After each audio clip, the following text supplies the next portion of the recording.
a lot of the times people that don't end up doing anything in their life end up speaking lack over their life because they come from a stuck place.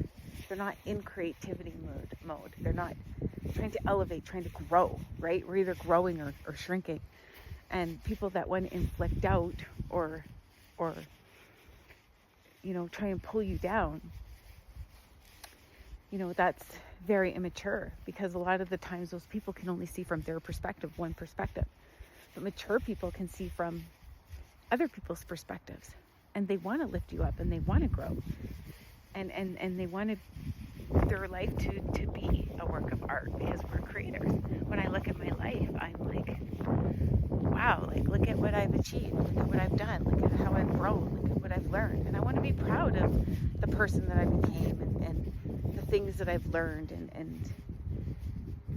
and what I have created within myself, and how I've helped other people. And so, some people live for comfort, some people live for transformation like me, and some people live for mastery. And we get to choose, and there's no judgment. We all get to live the life that we want. But you don't have a right, if you choose not to live an abundant, positive, growing, transformative, mastery life, to make someone wrong that wants to live that kind of a life. Because they've come here for different reasons. They want different experiences.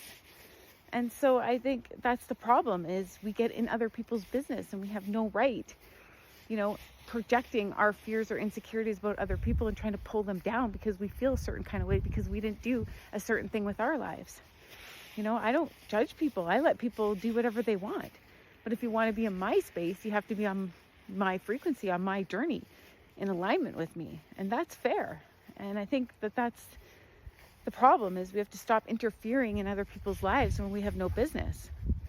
And when we stay in our own lane, then there's comfort, then there's freedom, then there's joy. And then we're not hurting anybody, but we're just doing what we want for us. And that's the way it needs to be. And if we want to do things for people, we do it in a positive way to lift them up, not to hurt them.